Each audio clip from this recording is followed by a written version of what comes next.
আপনারা জানেন একটা বিষয় ভাইজানের, এমনি করে সংগঠনের পরে হুগলি চচুড়ার মাদ্রাসাটাকে বন্ধ করে দিয়েছিল।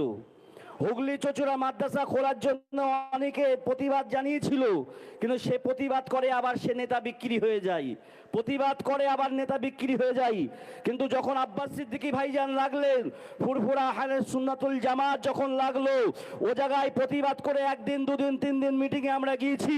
সর্বশেষ ভাইজান বলেছিল আজকে যদি এ মাদ্রাসার তালা খুলে না দেওয়া হয় এখান থেকে অবস্থান করব, বাড়ি কেউ যাবে না।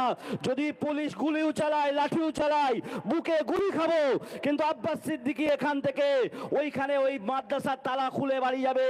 বাধ্যতামূলক সরকার সেই দিনে ওই মাদ্রাসার তালা খুলে দিয়েছিল এবং আহলে সুন্নাতুল জামাতের পক্ষ থেকে আব্বাস সিদ্দিকী ভাইজান ওই মাদ্রাসায় নামাজ পড়ে বার হয়েছিল।